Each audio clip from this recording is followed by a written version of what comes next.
Olá, boa tarde a todos. Bem-vindos a mais um evento do Isla Leiria, neste momento com uma parceria também para a área da internacionalização com a AIE. Portanto, optámos aqui por fazer este pequeno webinar. Gostaríamos de fazer um evento em grande, como sabem. Gostamos de fazer eventos presenciais nas nossas instalações, mas no futuro, claramente, desafio também aqui à AIE para fazermos uma coisa com mais tempo e para desenvolvermos esta área da internacionalização e por muito que estas novas tecnologias sejam importantes, mas claramente que o contacto pessoal é sempre diferente em termos de formação, portanto penso que no futuro vamos ter aqui oportunidades para poder fazê-lo aqui no Isla Leiria. Para já dar as boas-vindas a todos os participantes. Hoje estamos aqui para falar sobre internacionalização neste webinar. Eu não vou demorar aqui muito mais tempo, vou passar a palavra à nossa moderadora, que é também a Presidente da Direção da AIE, para nos apresentar os oradores e falar um pouco do tema que nós vamos ouvir aqui falar sobre internacionalização, que hoje é muito importante nos nossos dias e daí ser também um dos pilares para nós enquanto instituição do ensino superior, mas também para o tecido empresarial, quer da nossa região, quer do país em si. Dulce, passo-lhe a palavra. Obrigada, Paula. Eu começo por agradecer também, primeiro, a todos os inscritos que tiraram aqui 2 horas para nos ouvir no nosso webinar Comunicação Interpessoal no Contexto da Internacionalização. Este é o primeiro evento da parceria que lançámos com o Isla Leiria, a quem agradeço desde já o convite e a confiança. Aproveito também para vos desafiarem a estarem atentos a próximos eventos e novidades que ambas as entidades vamos divulgar e que em breve começarão a surgir e, portanto, vão ser aqui, penso que, momentos de valor e inovadores que por estarem, pela vossa disponibilidade e por terem aceito o nosso convite para este evento. Falando um bocadinho da AIE, para fazer só aqui uma breve introdução para quem não nos conhece, a AIE é uma associação para a internacionalização e inteligência económica, é uma entidade da qual eu sou fundadora, sou cofundadora e sou atualmente a responsável da direção. É uma associação empresarial que foi fundada em janeiro de 2016 e tem como objetivo proporcionar às micro e pequenas empresas oportunidades de terem acesso a processos de exportação e internacionalização. Tem, e são empresas que na grande maioria das vezes estão representadas por um único sócio-gerente ou então por um quadro pessoal muito reduzido, o que as limita na sua procura, não têm tempo, as empresas não têm nem recursos, nem tempo, nem recursos financeiros, muitas vezes também são escassos para procurar novas oportunidades e sobretudo quando elas estão fora do mercado, ou seja, quando estão fora de Portugal, têm alguma dificuldade em aceder a essas oportunidades. Aqui a AIE posiciona-se para apoiar os empresários através de algumas ferramentas que dispõe. Lançámos há pouco tempo, há cerca de um mês, um serviço que chamámos o Mosaico de Internacionalização, o qual é composto por diversos módulos, dando só aqui um exemplo ou dois, parte de projetos de investimento, o acesso a fundos comunitários ou financiamento de outras áreas, a parte de estudos de mercado nacionais e internacionais e hoje falaremos de um desses módulos que é o Mosaico, o módulo da comunicação intercultural.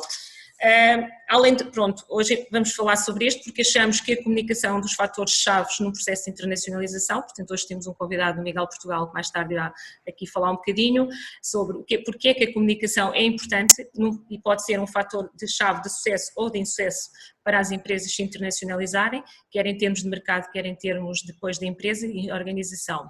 Mas também antes de entrarmos neste tema principal, gostaria que todos os convidados falassem um pouco de qual é a importância da internacionalização para os países que representam neste momento.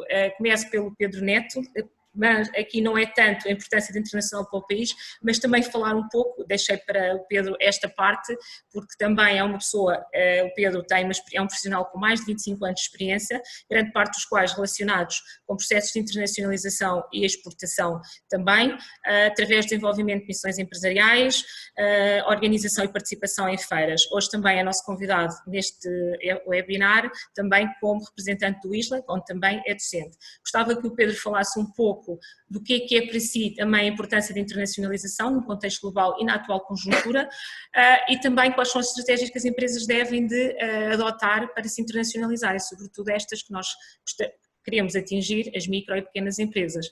Depois vou passar um bocadinho aqui a palavra aos nossos convidados para darem aqui falarem um bocadinho do que é que também acham para os seus países, e então depois passamos ao tema principal, também, Pedro?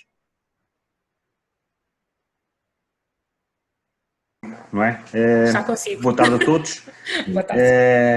Agradeço o convite, endereçado, e este é um tema que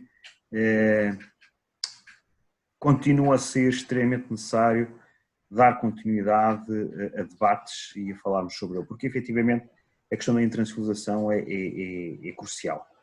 Eu não vou entrar aqui em grandes teorias, porque atuando e dentro da experiência que eu tenho, sou mais do terreno, e aquilo que a Dulce estava a referir em termos daquilo que é a importância da internacionalização, para um país como Portugal, em que o mercado é extremamente diminuto, nós somos quase 9 milhões de habitantes, portanto o nosso mercado é mesmo muito pequenino, portanto nós não conseguimos sobreviver economicamente no mundo atual sem olharmos lá para fora, sem olhar para os outros mercados.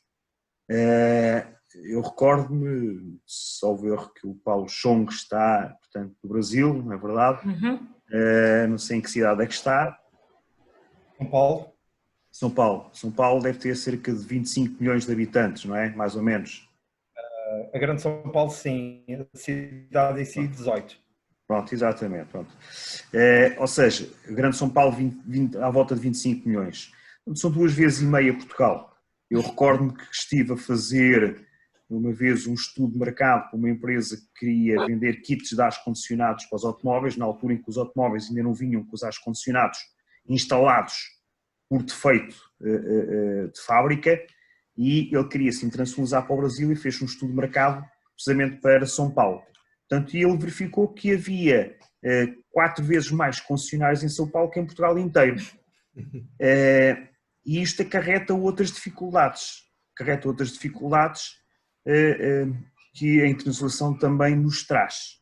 Ou seja, a internacionalização efetivamente eu diria que a única via que as empresas portuguesas têm para continuar a sobreviver. Obviamente que há empresas que não vendem diretamente, não é? Vendem para outras empresas que depois exportam, ou que valor da internacionalização. É importante, portanto, isto é o porquê da internacionalização. A Dulce referiu ali, internacionalização, nos falou também na exportação. A maior parte daquilo que é feito é exportação, e não aquilo que é o conceito da internacionalização, que normalmente é falado, que é abrirmos uma empresa lá fora. Esse é que é o conceito da internacionalização. Portanto, a maior parte daquilo que as empresas portuguesas fazem é o conceito da exportação. Mas, quer para um, quer para o outro, as questões que tem que se ter em atenção são inúmeras. Primeiro, que mercados? Nós vimos quais são os mercados naturais onde as empresas portuguesas vão.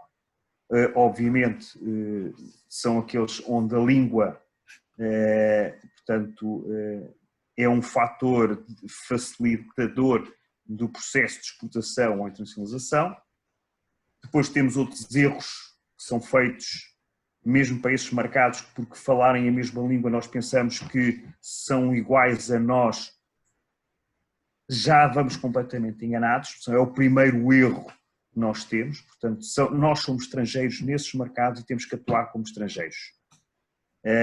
Isto não vou falar, porque o Miguel, portanto, vai falar nessas questões comportamentais. Muitos erros comportamentais são levados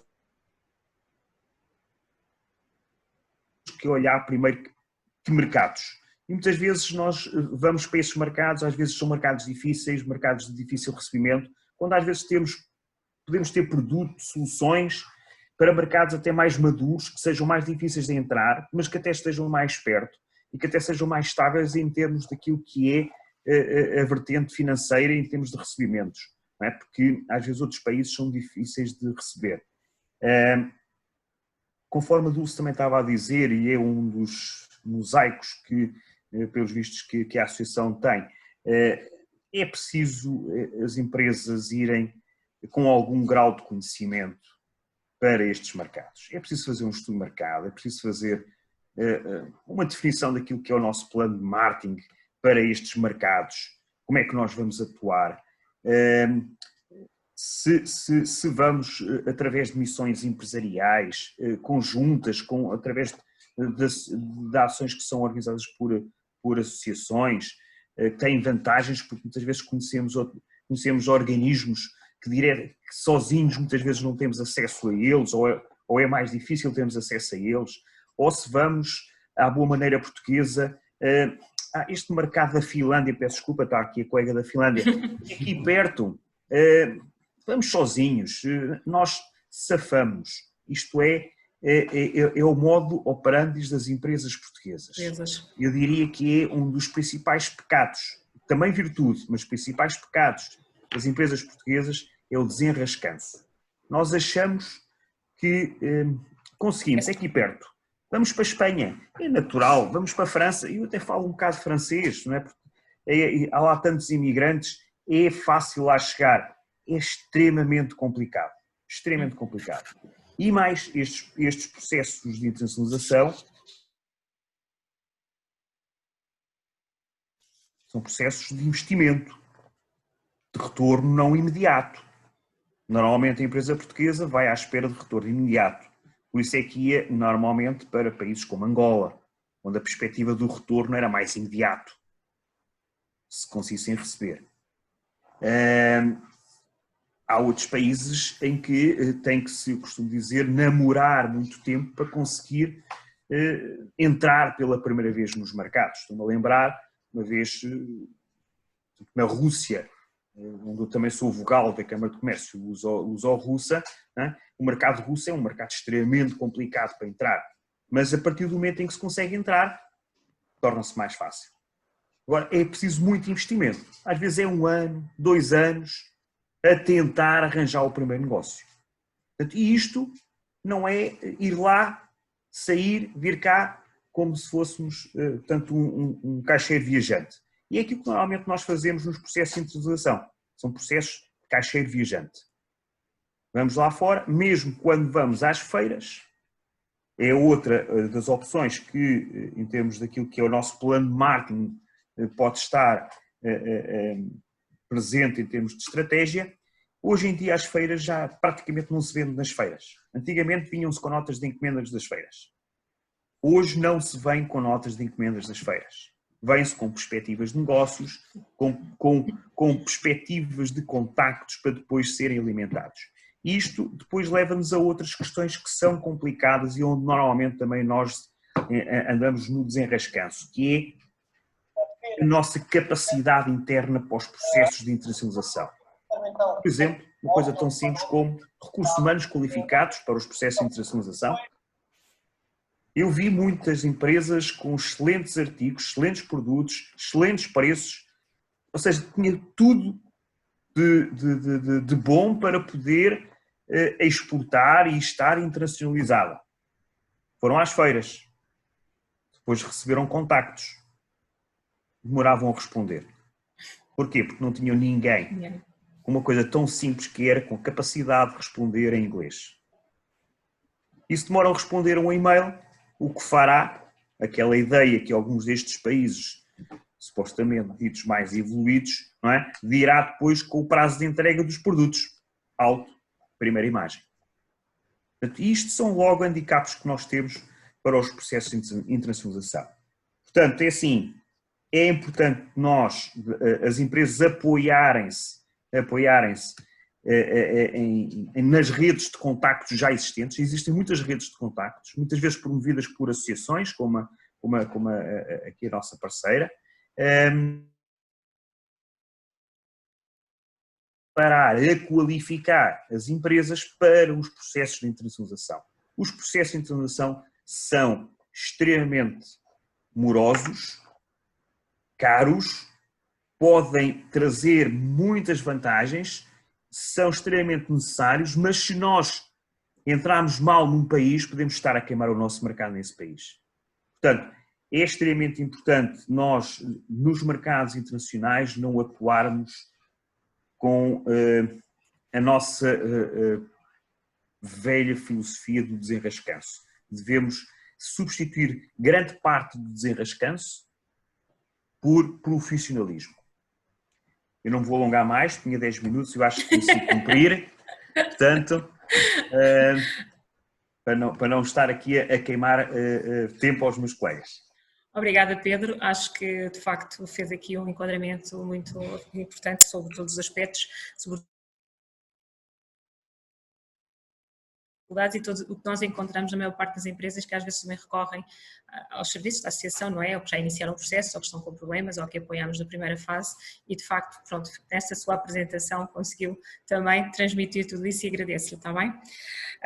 Vou pedir aqui à Catarina Pirnes, que desde 2017 é coordenadora de comunicação e assuntos comerciais da Embaixada da Finlândia. Agradeço mais uma vez a sua presença e disponibilidade. Anteriormente foi também coordenadora de comunicação e assuntos de forma é que a internacionalização é importante de e para a Finlândia. Obrigada e obrigada antes de mais também, mais uma vez, pelo convite para estar aqui presente. E de facto eu revejo muito também da Finlândia na apresentação, que de facto a Finlândia também tem muito mais em comum com Portugal do que à primeira vista muitas pessoas se calhar acham. Estamos a falar de dois países relativamente pequenos, nas pontas apostas da União Europeia, e os nossos mercados e a nossa economia têm os dois a mesma característica, ou seja, a Finlândia também e a economia finlandesa é muito dependente das exportações e da internacionalização.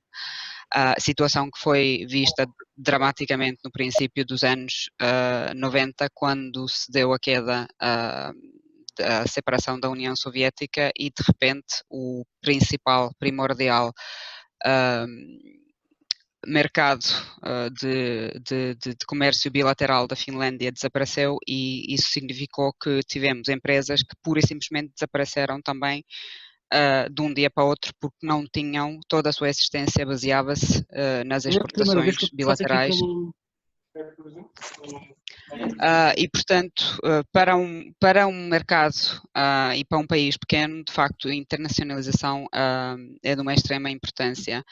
A Finlândia, em termos de organização de serviços, como é que a Finlândia apoia as suas empresas que estão interessadas em internacionalizar ou começar a exportar para fora? Nós temos uma organização ou forma de organizar os nossos serviços que se chama Team Finland, que significa que isso engloba todos os atores estatais no estrangeiro, para trabalharmos todos em conjunto para vermos como é que nós conseguimos da melhor forma ajudar as empresas finlandesas que querem ir lá para fora.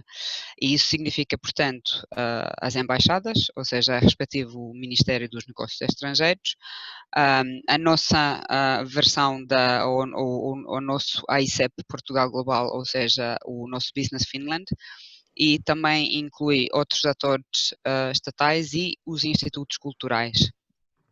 E é através dessa rede de Team Finland que nós tentamos sempre procurar as melhores formas e como é que nós podemos ajudar as empresas em cada mercado.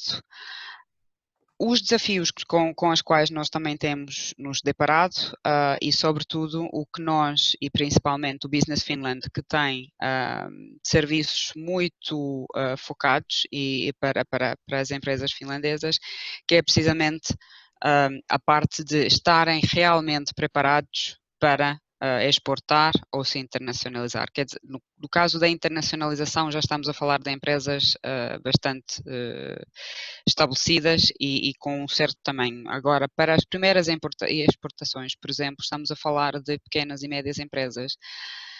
E para garantir que essas empresas tenham todas as condições para chegarem ao mercado que é o mais favorável para os seus produtos ou para o seu negócio, o Business Finland tem um serviço que ajuda de certa forma a fazer ou faz com que a empresa também se pergunte a si mesmo as perguntas necessárias e para que a empresa se certifique que tem todas as condições para, porque caso contrário será uma tentativa falhada e também um investimento falhado. Portanto, também, de facto, é uma questão com a qual nós nos deparamos quando as empresas entram em contato connosco. Mas, de facto, a internacionalização, e agora voltando um bocadinho mais para trás e respondendo também um bocadinho mais diretamente a pergunta, neste mundo e pós desta pandemia é ainda mais importante do que até agora. Eu acho que nesta situação, e principalmente para pequenas e médias empresas e também pegando um bocadinho na questão de as empresas às vezes, e isso também acontece com as empresas finlandesas, que identificam logo mercados demasiado grandes para o tamanho da empresa. É uma tendência para as empresas finlandesas olharem, por exemplo, principalmente para a China, Estados Unidos, da América Latina, por exemplo, olham, muitas das vezes olham para o Brasil também, mas às vezes fica por considerar realmente o que significa entrar num mercado ou tentar entrar num mercado tão grande.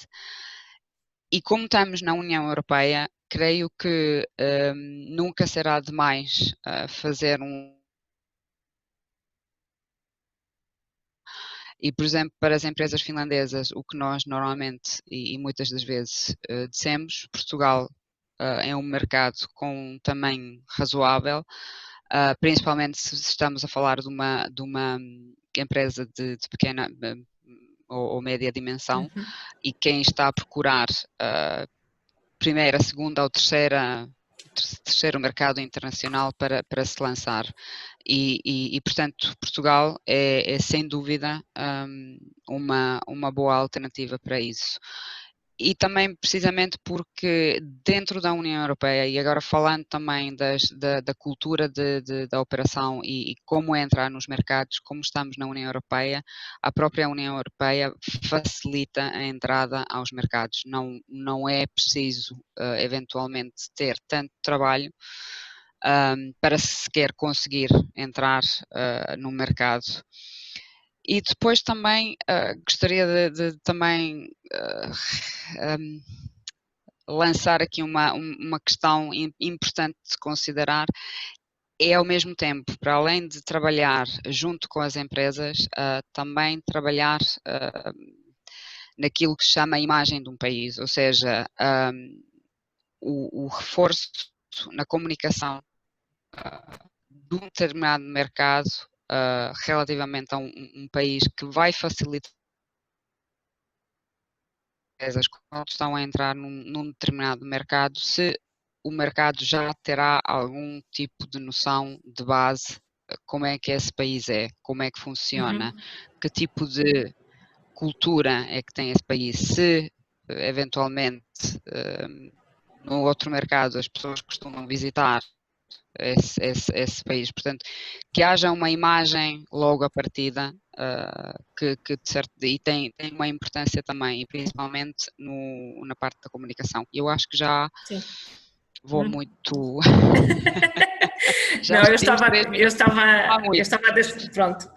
a deixá-la falar um bocadinho porque é importante também percebermos que nós normalmente quando falamos em internacionalização e estamos aqui neste processo em Portugal estamos sempre a pensar que as empresas se vão instalar e vão exportar para lá, mas aqui também com a Finlândia existe muito, também por ser um país pequeno, nós na AIE também fazemos parte do Business Finland, existe muito interesse de empresas finlandesas para vir para Portugal e também são oportunidades que podem, no fundo, trabalhar e ser trabalhadas de forma inversa. E eu, como percebi que a Catarina estava a falar nesse sentido, também a deixei falar um bocadinho mais, porque é importante também que as pessoas percebam isso e que também existe, no fundo, essa oportunidade. Mas depois também, mais à frente, teremos a oportunidade de voltar a...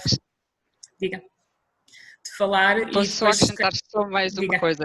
Diga. Porque gostava também de fazer referência às parcerias estratégicas, que é outra coisa que nós também temos vez mais se está a pensar, principalmente para aqueles mercados que são mercados mais complicados para se entrar, ou Ok.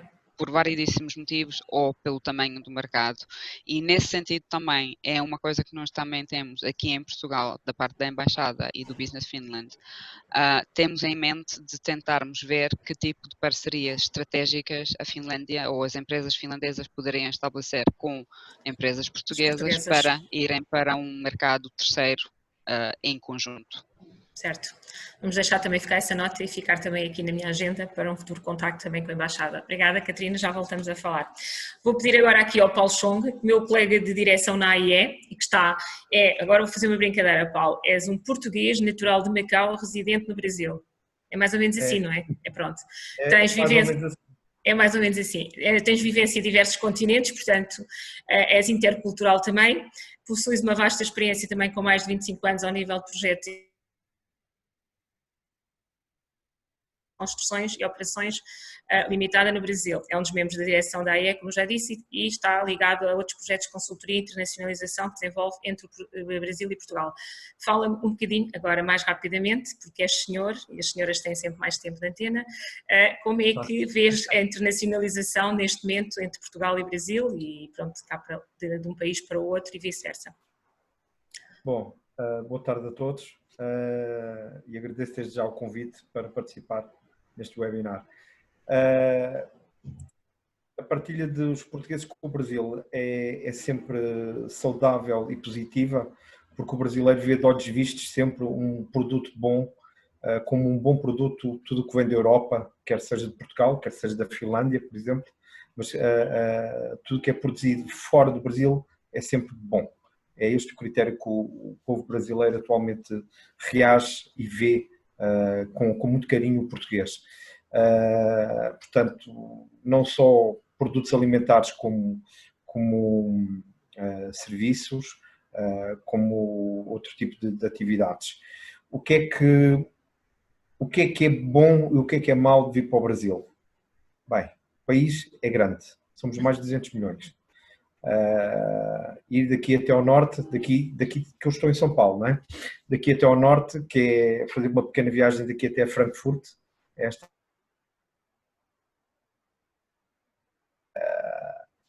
os voos não são tão regulares quanto a gente julga, as companhias que existem aqui são complicadas para fazer as logísticas internas, é sempre preciso ter muito cuidado para escolher o local onde pretendem instalar-se. Depois disso, saber se a empresa tem capacidade para responder a 200 milhões de pessoas ou menos. E a partir daí adequar-se também um pouco ao mercado. Aqui no Brasil, tal e qual como há pouco, na cidade somos cerca de 18 milhões. No meu condomínio somos mais de 5 mil pessoas. No meu condomínio. Portanto, a relação e a proporção é completamente... Devem de haver concelhos em Portugal com menos população que o teu condomínio. Portanto, é só para se entender um pouco deste puzzle. A dimensão, exato. E é bom ter-se essa noção, porque senão não existe capacidade de resposta para dar aqui ao Brasil. O povo aqui tem uma forma de demanda com uma resposta sempre pronta, é por isso que, enquanto que, por exemplo, o melhor exemplo que nós temos é na restauração. Em Portugal, um bom restaurante de nível B+, ou A, tem que 2 empregados de mesa para 20 pessoas, não é? Aqui no Brasil, um restaurante dessa natureza tem 20 empregados de mesa. Portanto, porque a demanda da exigência e da resposta do só chamar assim é logo, tem que estar logo ali, porque eles não querem esperar. Esse é um dos pontos que qualquer empresário português tem que pensar primeiro antes de vir para cá. O segundo ponto é desesperante, porque o maior desespero é abrir uma empresa no Brasil. E o segundo maior desespero é o pesadelo, aí já é um pesadelo, é tentar fechar essa mesma empresa que se abriu aqui no Brasil. Portanto, convém, quando se abrir uma empresa no Brasil, ter a certeza do que é que se está a fazer. Nunca se consegue fechar, é muito difícil de fechar. Tá? Pronto, estamos a... Disse por experiência própria, não que eu não quis fechar porque não fechei, antes pelo contrário, mas só o facto de abrir foi complicado. Todas as questões legais, trabalhistas, fiscais, normativas e, desculpem-me a linguagem, o raio que o parta, que eles têm aqui muito o raio que o parta, que existe, causa um pesadelo a qualquer empresário. O Brasil é um país muito protetor dos seus interesses. Portanto, tem barreiras alfandegárias para tudo e mais alguma coisa. Tem impostos para tudo e mais alguma coisa. E a cadeia de impostos é em escada. Portanto, eu tenho que saber que, se eu vou importar alguma coisa para o Brasil, tenho que saber como é que ele entra no país. Melhor, qual é o produto, qual é que é a categoria de imposto que ele tem. E se ele entra, por exemplo, aqui por São Paulo, quanto é que me vai custar se eu vender em Manaus? Porque a cadeia de impostos é extensa, de tal modo que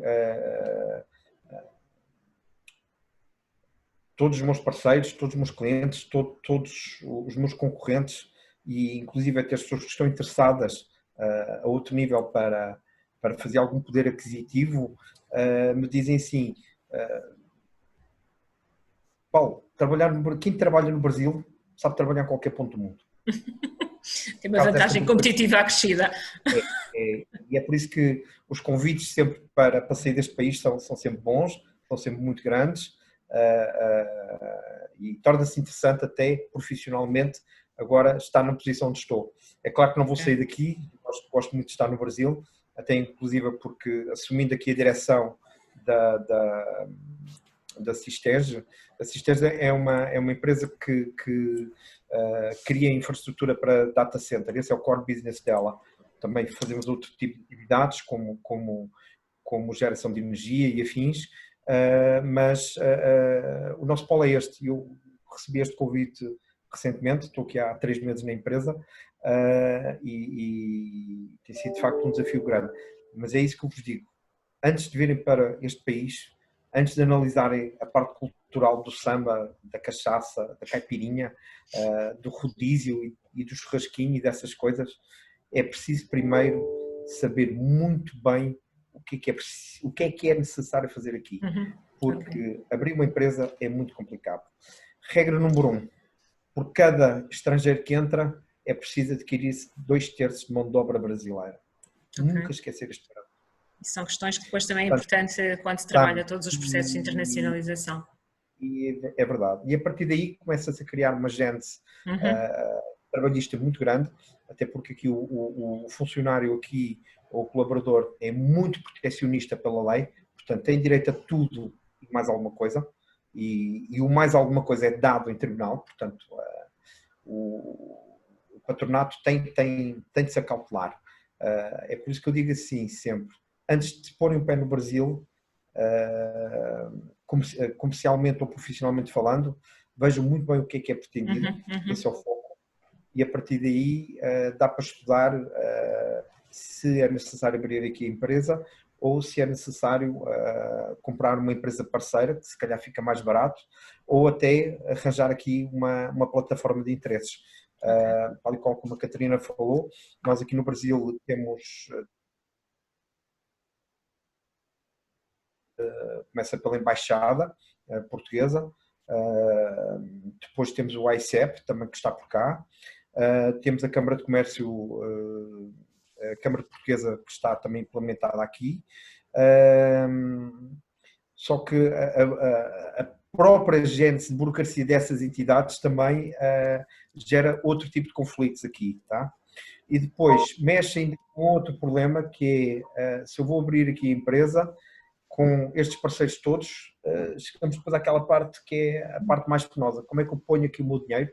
Que hoje até está muito bom, porque a proporção do euro para o real está quase a 1/6, portanto é bom, ou seja, compensa hoje investir muito no Brasil, mas com os seus devidos cuidados, porque senão, mesmo com a diferença cambial, não vamos conseguir ter proveito no negócio. Tá? E aí, em vez de abrir, é preferível ter aqui um parceiro. Para isso, contem connosco com a AE. Ok, obrigada, Paulo, e meu parceiro no Brasil e meu parceiro aqui de direção.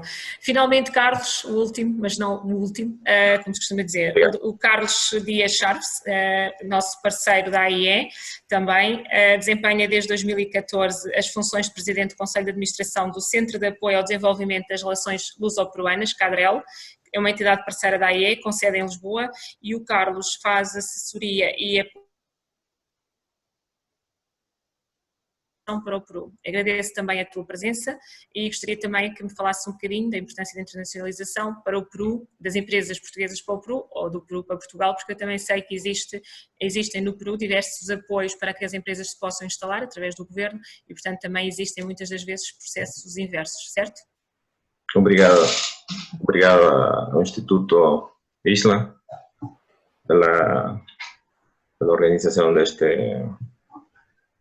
meeting, o encontro, e muito especialmente a minha gratidão ao convite da doutora Dulce Forte. Estou cá para partilhar convosco o que é que de facto aconteceu no Peru nos últimos 30 anos. A priori, considero que o auditório já deve ter conhecimento mínimo daquilo que aconteceu no Peru nos últimos 30 anos. E de facto foi uma mudança radical, não apenas no que diz respeito ao seu espectro interior, portanto, aquilo que estava a acontecer em termos políticos virou para um ambiente e um espaço de tranquilidade e de alguma segurança. Digo isto, alguma segurança sempre em termos estándares daquilo que se passa na América Latina. De facto, o Peru como Estado, o Peru como governo, desde há quase 30 anos começou a implementar políticas de Estado. E uma destas políticas de Estado é o que diz respeito à política comercial.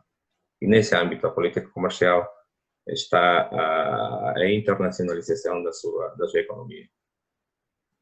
E esta internacionalização baseia-se fundamentalmente em três grandes pilares. O primeiro pilar está relacionado com os acordos, tipo o acordo que existe atualmente entre o Peru e a União Europeia, um acordo fundamental e importante para efeitos de comercializar ou organizar, desenvolver relações comerciais com o Peru, a partir de Portugal. Outro pilar é o que está relacionado com atividades inerentes ao desenvolvimento comercial interno. E o terceiro seria a promoção das exportações, porque o objetivo do Estado peruano é tornar a economia peruana uma economia fundamentalmente exportadora. E de facto se tem obtido bons resultados. Neste momento, em 2019, o Peru já chegou a quase 55 mil milhões de dólares no seu setor exportador. E em termos de abertura ao exterior, o mercado peruano provavelmente seja um dos mercados mais liberais, mais abertos que há no mundo. O Peru tem um enquadramento jurídico muito favorável ao investimento estrangeiro, muito protetor ao investimento estrangeiro. Existem programas e mecanismos de apoio a empresas que queiram investir no Peru. E em termos de apoio institucional, o Peru tem o PROMPERU como órgão centralizador, como órgão gestor dos interesses do comércio internacional peruano. Junto do PROMPERU temos a rede das embaixadas e dos adidos comerciais que sempre estarão a dispor das entidades, das pessoas interessadas no mercado peruano. O Peru, tendo em consideração o seu enquadramento, as ferramentas jurídicas que dispõe para o investidor, além dos mecanismos de proteção internos, o Peru sujeita-se às jurisdições arbitrais e jurisdições internacionais perante eventuais conflitos entre o investidor e o Estado peruano. Portanto, estamos perante uma economia aberta, estamos perante uma economia que recebe de braços abertos o investidor estrangeiro e, infelizmente, o relacionamento comercial com Portugal não tem sido muito frutífero em termos comparativos com outros países, mas felizmente, isto parece um paradoxo, mas mesmo assim, mas felizmente o relacionamento Peru-Portugal tem evoluído positivamente nos últimos 30 anos, graças ao trabalho de formiga que tem sido feito pela Embaixada do Peru em Portugal. Pronto, era isto que queria partilhar convosco. Obrigada, Carlos. Ainda vamos ter a oportunidade de falar um bocadinho mais sobre o Peru também. Vamos então agora passar aqui à apresentação do nosso tema principal, a parte da comunicação no contexto de internacionalização. Vamos dar a palavra aqui ao nosso colega Miguel Portugal, que também é um parceiro da AIE, tem cerca de 30 anos de experiência profissional e desempenha desde 2002 atividade como consultor independente nas áreas de marketing, gestão de marcas e marketing intelligence. É atualmente parceiro certificado exclusivo para Portugal da IL, International Learning Europe, na utilização da ferramenta psicométrica Estilos de Comunicação Interpessoal e parceiro da AIE para a temática da comunicação e internacionalização.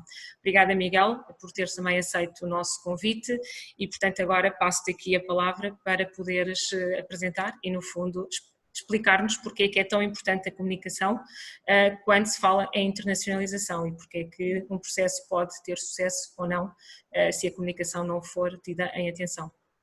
Muito bem, antes de mais nada, obrigado pelo convite, Dulce, Paula Figueiredo pelo Isla, Dulce pela AIE. Cumprimento todos os meus colegas de painel, digamos assim. Boa tarde a todos. Agora é mais de ecrã. De ecrã, exatamente. Muito bem. Eu estive com muita atenção a ouvir tudo aquilo que os oradores, os meus antecessores disseram e realmente eu tirei aqui alguns apontamentos e percebo que existem aqui muitas tarefas, para além daquilo que o Pedro disse, o Pedro Neto disse no início, que a importância da internacionalização, sobretudo para as empresas e para o tecido empresarial português ao nível, como um desígnio de sobrevivência atual para as próprias empresas, isso é claro, e portanto, em relação a isso não há dúvidas. Depois há um conjunto de tarefas que muitas delas não estão a ser feitas, outras estão a ser mal feitas, que o Pedro e os outros colegas também com a experiência que têm nos vários mercados também referiram, nomeadamente erros, múltiplos erros, abordagens isoladas, o conceito de desenrascanço, o não aferir a dimensão do mercado, os produtos podem ser fantásticos e serviços fantásticos em termos de posicionamento nos outros mercados, mas depois podem ser muito condicionados por algo que tem a ver com as competências dos recursos humanos e outras. E, portanto, eu diria que, depois também no caso da Catarina, que falou do apoio por exemplo, da Embaixada e de uma entidade como a Business Finland, ou que poderia ser a AIE, no caso português, no apoio a empresas, no fundo de dotar as empresas de competências para a internacionalização. E depois também algo muito importante, penso que foi a Catarina que também referiu, e que eu se calhar pegava para começar a falar da questão da comunicação, que tem a ver com a imagem do país, e aqui dividir a imagem em cultura e em comunicação. Eu diria que, e eu gostava de introduzir aqui um modelo, digamos assim, para tentar agregar todas estas ideias, porque na verdade é isso que é isso que se calhar é importante fazer neste momento. E eu gostaria de introduzir o conceito de inteligência para a internacionalização. No fundo, o que eu penso que é importante neste contexto, e no contexto das empresas, pequenas e médias empresas, sobretudo, ou médias empresas, em contexto que provavelmente já são empresas exportadoras, mas que para dar o passo para serem empresas internacionalizadas, digamos assim, eu penso que há um primeiro momento em que têm que aferir, em que devem aferir o seu nível de inteligência para a internacionalização. E nesse processo de aferir o seu nível de inteligência para a internacionalização existem, isto no fundo pode ser enquadrado, e agora apelo à vossa inteligência espacial para vermos nisto numa geometria triangular em que temos, num dos vértices, temos a chamada inteligência económica, que na verdade não é nenhum conceito novo, inclusive a IE, e penso que provavelmente no caso da Finlândia e o próprio ISLA eventualmente estarão envolvidos em projetos de apoio para alavancar a inteligência económica das empresas. Portanto, o conceito de inteligência económica no fundo tem muito a ver, dentro desta ideia de inteligência económica, tem muito a ver com todas estas tarefas que o Pedro e o Paulo e o Carlos e a Catarina referiram, tarefas que as empresas têm que cumprir para terem sucesso lá fora. E, portanto, no fundo tem a ver, a inteligência económica de uma empresa é essencialmente algo que tem a ver com o nível tático ou estratégico, digamos assim, do negócio, per si, do core business do próprio negócio, e, portanto, tem a ver com competências de gestão, competências de análise dos mercados, competências de aferir o potencial de mercado e aferir relações de ameaças e oportunidades nos vários mercados. Portanto, no fundo, eu diria que a inteligência económica, que é um dos vértices deste triângulo, tem a ver com aquilo que é o core das empresas, que é aquilo que elas sabem fazer, nomeadamente ao nível do seu posicionamento interno, mas que vão ter que também, se calhar, ampliar os seus horizontes, ampliar os seus recursos técnicos, recursos humanos, para poder depois fazer frente a um processo e um projeto de internacionalização, porque também terá a ver com dimensões de mercados, etc. Portanto, eu diria que o primeiro nível é o primeiro nível de inteligência, digamos, que substancia a inteligência para a internacionalização. Eu diria que é o nível da inteligência económica, e que é um nível que no fundo que vai atuar depois na interação com o país de destino. Estamos a falar do país para o qual a empresa onde se quer implantar, vai essencialmente interagir com a matriz económica desse país. Portanto, no fundo, isso não parece ser algo que seja muito novo. Depois temos nos outros vértices, sendo um triângulo, temos mais dois vértices. No segundo vértice, embora não haja nenhuma ordem particular, temos aquilo que nós chamamos a inteligência intercultural. E a inteligência intercultural também tem a ver com coisas que foram aqui ditas, nomeadamente pela Catarina, quando falou da imagem do país. É evidente que uma coisa é a percepção que nós temos da imagem dos vários países e, inclusive, a percepção que os outros países têm da nossa própria imagem. Eu diria, eu reportava para aquilo que se passou em 2008, ou pelo menos na crise de 2008, quando se falava que os países do sul da Europa eram países com um determinado tipo de imagem em termos de comportamento económico, em que se calhar gostaríamos de andar mais na praia e a conviver com os amigos, enquanto os países, e aqui a Catarina se calhar pode ajudar-me, os países do norte da Europa então achavam que se calhar não era muito justo, que, enfim, em termos de solidariedade europeia, que as coisas funcionassem da forma como os países do sul precisariam que funcionassem. Bom, eu diria que nós estamos aqui, a este nível, estamos no âmbito das percepções, não é? Porque, na verdade, todos os países têm percepções e acham que os outros países têm determinado tipo de cultura ou determinado tipo de comportamento que às vezes pode não ser assim. E é neste registro que eu quero afirmar a importância da inteligência intercultural, porque, na verdade, quando uma empresa pretende expandir-se para uma outra geografia, digamos, um outro país, é muito importante que tenha, primeiro, aquilo que eu já falei, capacidade de inteligência económica e dimensão para conseguir abordar, em termos económicos, em termos do próprio negócio, esse país. Mas depois entramos então no domínio da comunicação, e aí penso que é este um bocadinho o tema deste webinar, e um dos primeiros vetores do domínio da comunicação na internacionalização é precisamente a questão intercultural. E, portanto, temos que lutar, até no sentido de lutar um bocadinho contra estas percepções culturais que temos nos vários países. É importante que exista aqui dotar a empresa, e quando eu digo dotar a empresa, é dotar a empresa no seu todo e dotar os responsáveis e os colaboradores dessa empresa, no fundo, a cultura da própria empresa, de conhecimento cultural ou intercultural relativamente ao mercado por onde estamos, onde nos queremos implantar. Temos aqui vários representantes de vários países, o Carlos do Peru, o Paulo do Brasil, a Catarina da Finlândia, o Pedro, que penso que tem experiência, como já penso referiu, da Argentina e da Rússia. Portanto, temos aqui bons exemplos de vários mercados que são mercados muito diferentes, se calhar quer em dimensão, por exemplo, comparando a Finlândia com o Brasil, quer mesmo em termos culturais, e portanto um vértice muito importante e um nível de inteligência fundamental para dotar uma empresa que se quer internacionalizar é precisamente a questão da inteligência cultural, conhecimento, ou seja, a capacidade da empresa perceber de que maneira, qual é a maneira mais eficaz de interagir no contexto cultural do país para onde se quer expandir.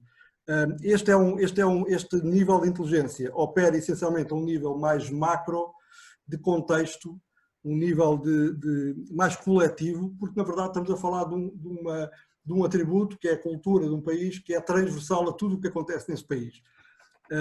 Poderemos dizer, penso que, por exemplo, o Paulo poderá confirmar, poderemos ter dentro do mesmo país, se estivermos a falar de um país como o Brasil, ou como a China, ou como a Rússia, poderemos falar aqui de conceitos que têm a ver com heterogeneidade cultural dentro do próprio país. No fundo, o Brasil tem muitos estados, e o Paulo sabe melhor que eu, que se calhar se andarmos de uns estados para outros, parece que estamos a passar, em termos culturais, em termos da velocidade com que as coisas acontecem, enfim, das culturas organizacionais, as coisas mudam. E depois ainda há um outro conceito dentro deste, que é a questão dos sistemas híbridos, ou seja, nós quando nos vamos lançar para um país, quando vamos internacionalizar para o Brasil, podemos querer fazê-lo no contacto com uma empresa chinesa que esteja no Brasil. E, portanto, nós temos aqui um conceito híbrido de cultura, ou seja, temos que respeitar a cultura do país, os valores culturais e étnicos e simbólicos do país, mas depois, a um nível mais micro, temos que interagir, por exemplo, com uma empresa chinesa dentro do Brasil. E, portanto, aí eu diria que há aqui um conceito híbrido, em que a empresa tem que considerar dotar os seus recursos, digamos assim, de inteligência intercultural relativamente a vários países, neste caso. Este nível de inteligência intercultural é um nível que interage, digamos assim, com a matriz cultural do próprio país. Portanto, tem tudo a ver com comunicação, porque, na verdade, por definição, comunicação, e vamos falar também a seguir de comunicação interpessoal, no fundo, que é tudo aquilo que liga dois seres humanos quando tentam comunicar um com o outro, mas a comunicação hoje em dia, e sempre foi assim, é sempre condicionada por uma matriz cultural, ou seja, consoante a matriz cultural em que nós nos inserimos, isso vai condicionar a forma como nós vamos comunicar com outros povos e outras pessoas. E aqui isso leva-me ao terceiro vetor desta geometria triangular da inteligência para a internacionalização, que tem a ver com o vetor da inteligência interpessoal. A inteligência interpessoal tem a ver exatamente com qualquer tipo de interação de comunicação que nós realizemos e que exista entre dois seres humanos, e que pretende que esta interação seja o mais harmónica, com a maior harmonia possível, e sobretudo há um conceito importante, que é a questão o conceito de zona de conforto. Na comunicação, e nomeadamente na comunicação interpessoal, é muito importante, isso é mais ou menos básico, que quando nós interagimos com alguém, é importante que nós tenhamos a capacidade de manter a outra entidade o mais possível na sua zona de conforto. Zona de conforto aqui entenda-se as características interpessoais da outra pessoa, que ela vai naturalmente manter na comunicação comigo, E no caso da internacionalização, serão características interpessoais, mas também que têm aqui uma componente cultural e organizacional, cultura do país e cultura da organização da pessoa, que vai condicionar também o seu comportamento. Portanto, o que eu quero dizer com isto é que a inteligência interpessoal, no fundo, está a operar a um nível mais organizacional do país, porque, no fundo, nós vamos interagir com empresas e com decisores dessas empresas. Por exemplo, se estivermos a falar de uma empresa na China, eu só estou a falar da China porque não queria meter o meu garfo em nenhum dos vossos países. E acho que ninguém falou da China ainda. Não é que eu tenha grande conhecimento da cultura chinesa, mas tenho algum. E, portanto... Que seja natural de lá. Oh, Paulo, peço desculpa, Paulo.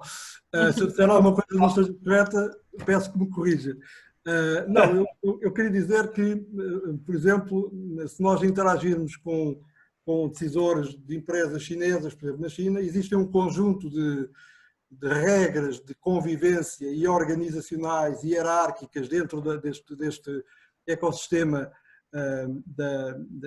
chinês, digamos assim, que sei lá, o guanxi, existe o manter a face, existe a tolerância, existe o facto de sabemos que numa negociação o decisor chinês nunca diz que não, mas o facto de não dizer que não quer dizer que esteja a dizer que sim.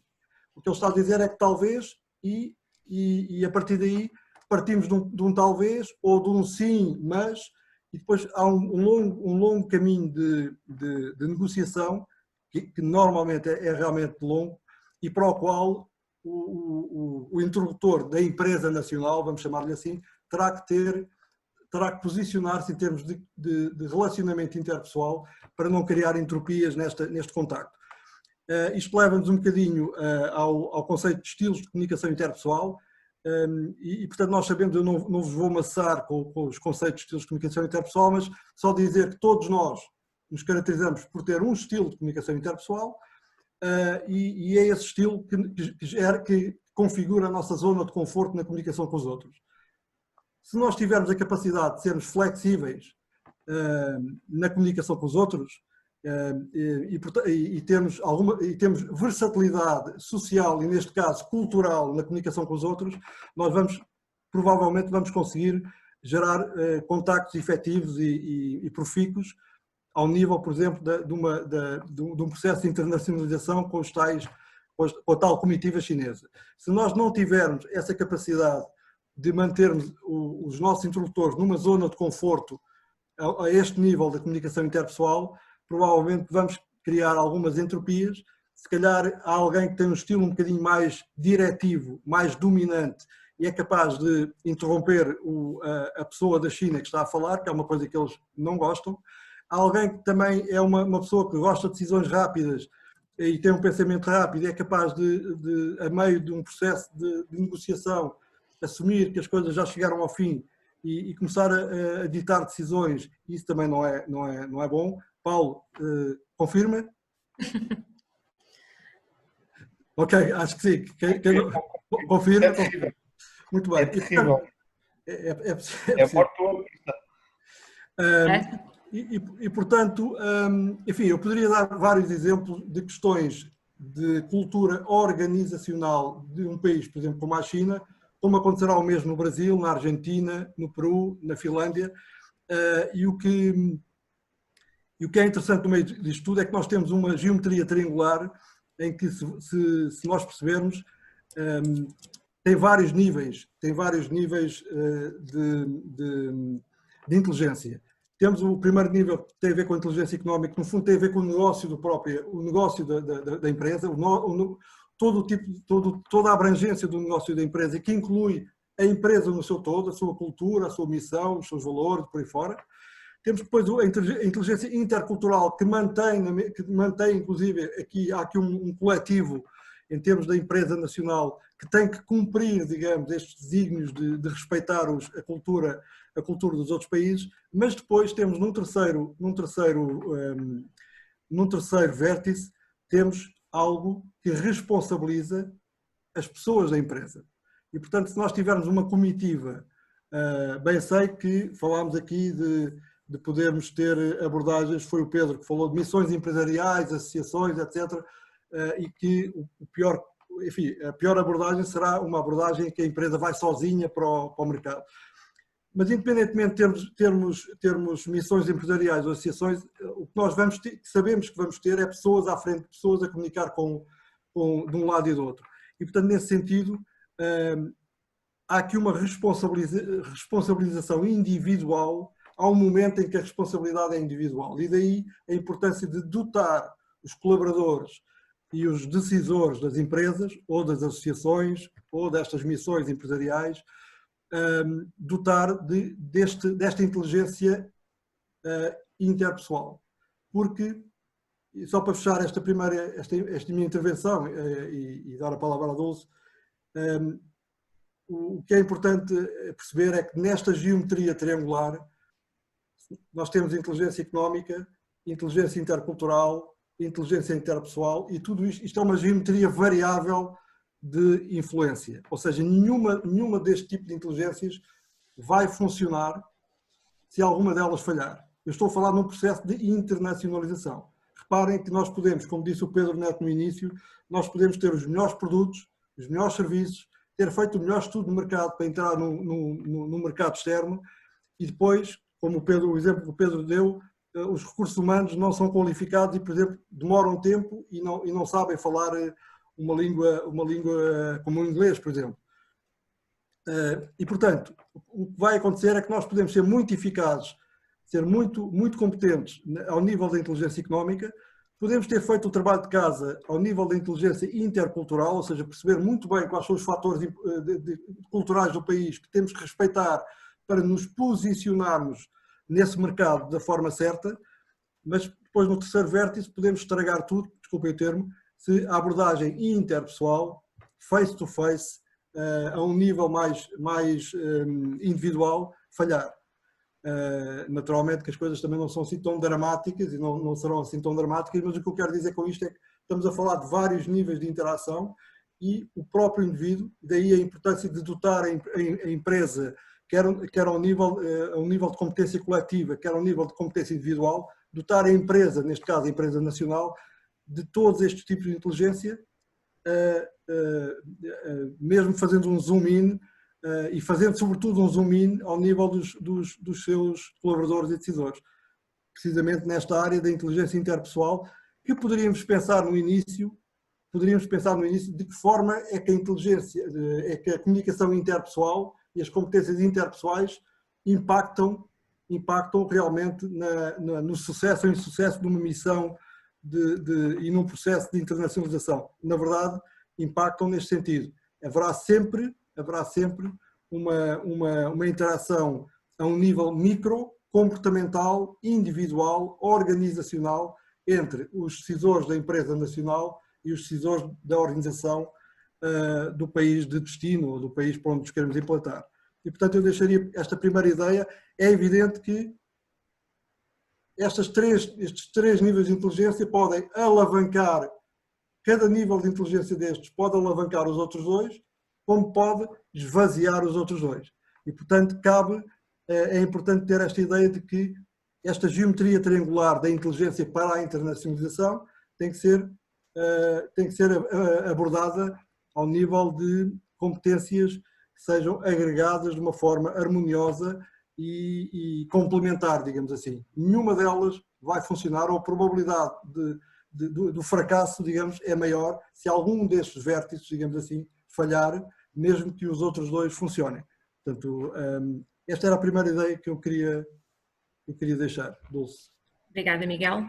Eu vou aproveitar aqui esta primeira paragem do Miguel para perguntar também aqui ao Pedro, porque sendo aqui numa vertente, os nossos outros convidados estão muito focados em países específicos, o Pedro tem tido também uma abordagem mais generalista em termos de países, conhece mais realidades, porque também faz acompanhamento, está um pouco tentar ligar entidades que também trabalham com diversos países e diversas empresas, e gostava que também falasse aqui um pouco desta diversidade ou desta inteligência intercultural, digamos assim, quando nós pretendemos também aconselhar uma empresa a ir para um país, quais são os vetores, os valores culturais que a empresa deve ter em conta, como é que a empresa deve olhar para o país, no fundo, não é?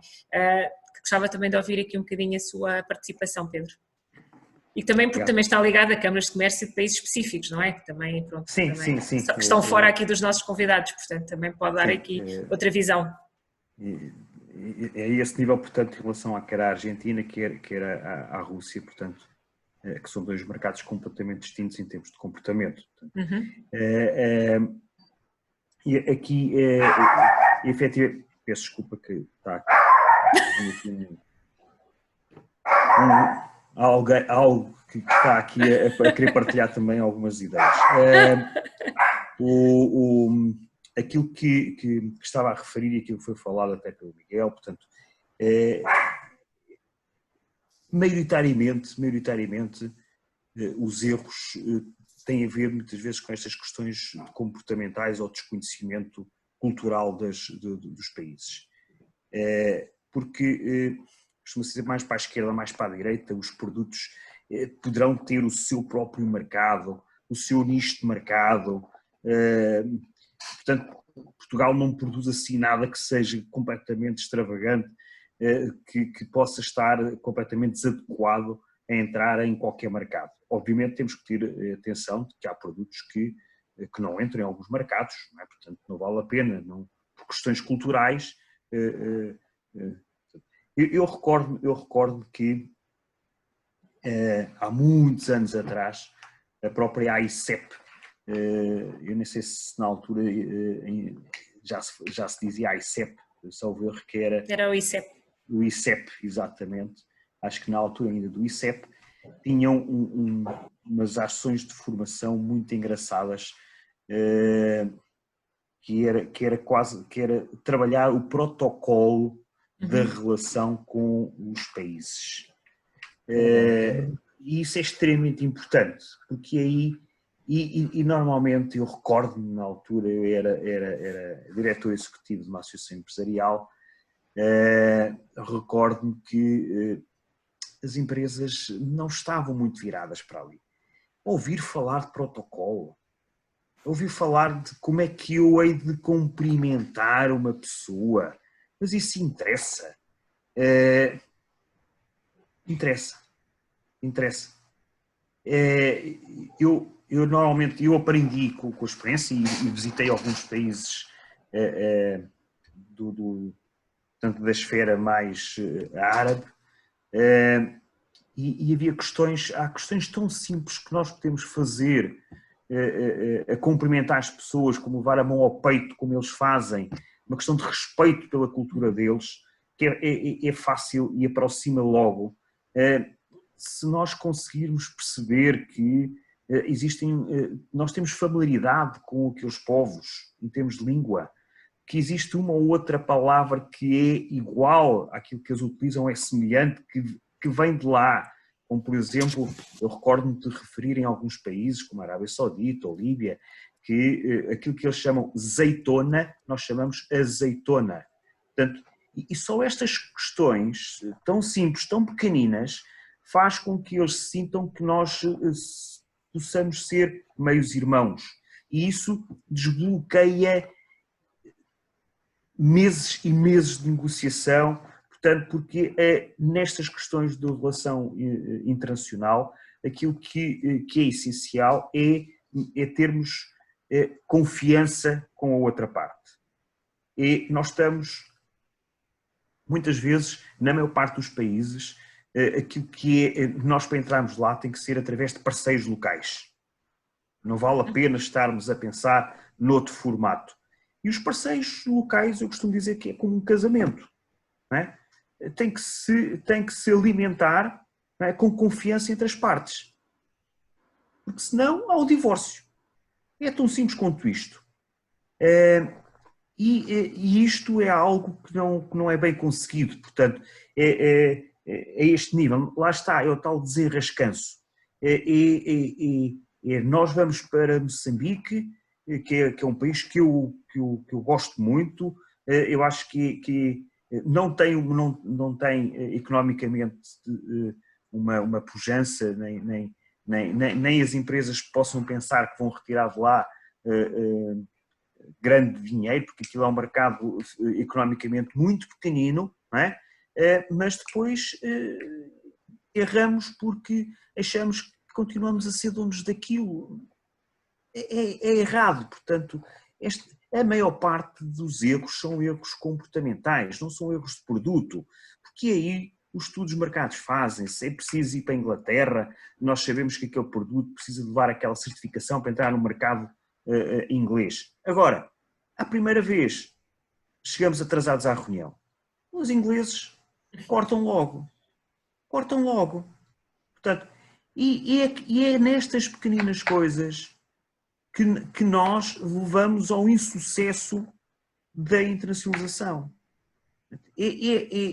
Eu já ouvi aqui várias vezes reforçado, só ver que a Catarina também referiu, e o Miguel, peço desculpa se não vi, mas a questão da marca Portugal. É extremamente importante apostarmos na marca Portugal.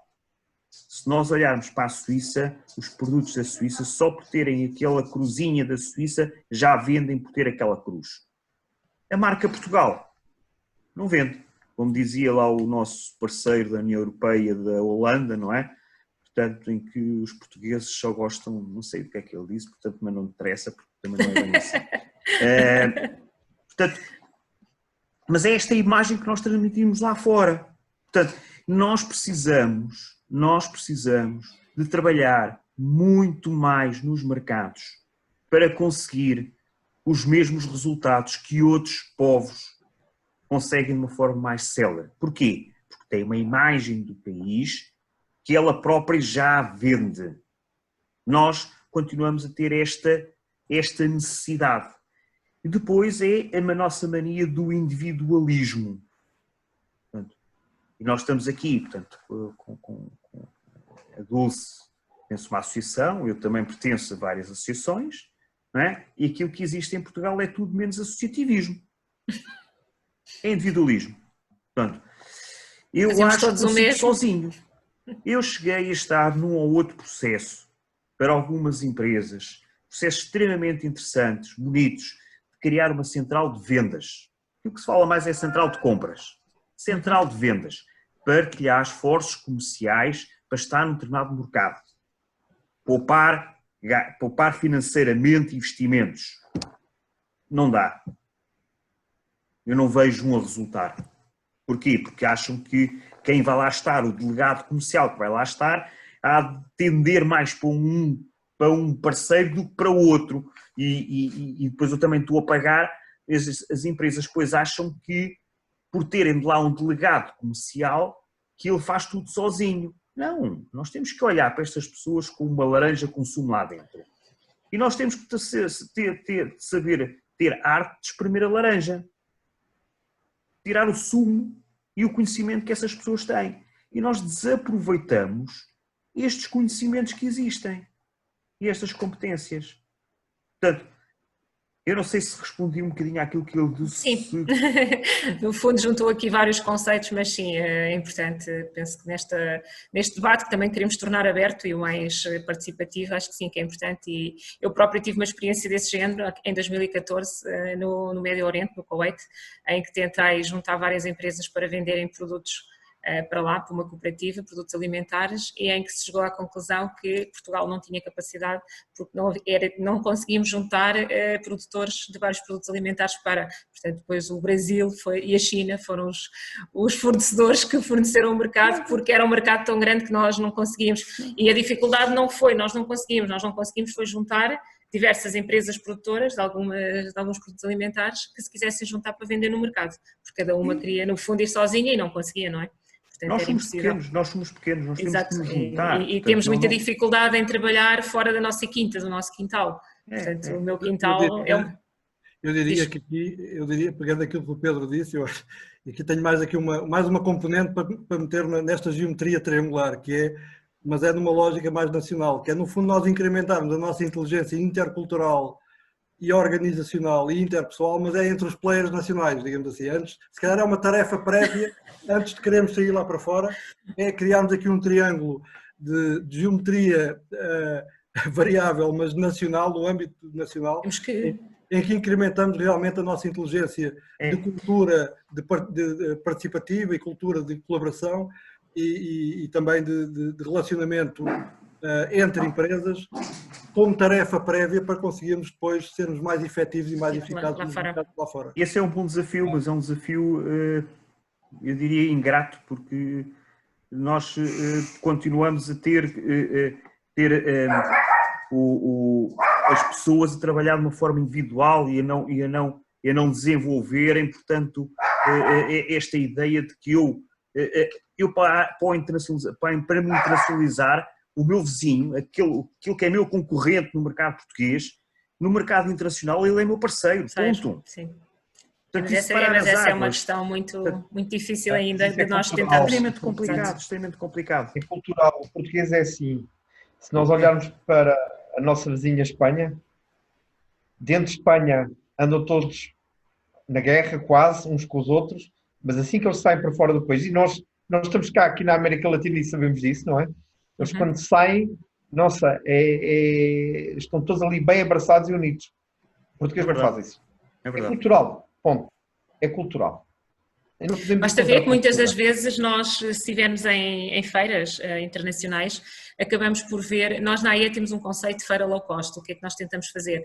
Como trabalhamos micro e pequenas empresas, tentamos ter um espaço o maior possível e pôr as empresas dentro do nosso espaço. Pronto, um espaço conjunto, o que também não é fácil, pronto. Mas como estamos a falar de microempresários, acabamos por muitas das vezes conseguir. Se estivermos a falar em empresas já mais ao nível de uma média empresa, e se estivermos a falar em grande, então não entramos por aí, porque a grande vai sozinha e não quer saber de mais ninguém. Mas mesmo nas médias empresas, nós somos capazes de chegar a uma feira e existirem uma série de empresas do mesmo setor, espalhadas, em que nem sequer eu sabia que o meu vizinho lá estava, e muitas das vezes aquilo parece que é uma guerra ali, não é? Ou seja, não estamos a representar Portugal, e que já estamos ali mesmo a representar, não conseguimos ter esta componente de partilha, mesmo quando estamos fora.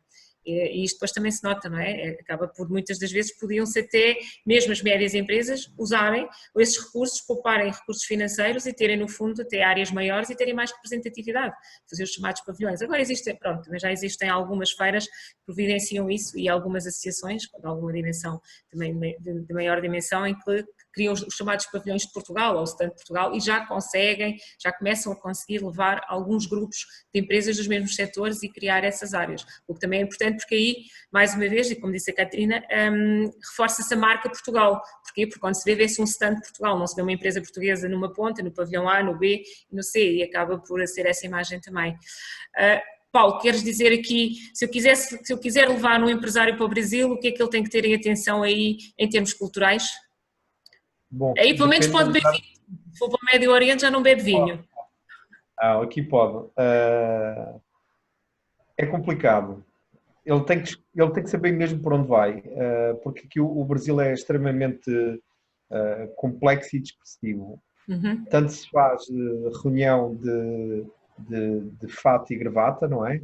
Como faz-se de pé de chinelo na praia. Aconteceu-me já isso, tenho essas experiências.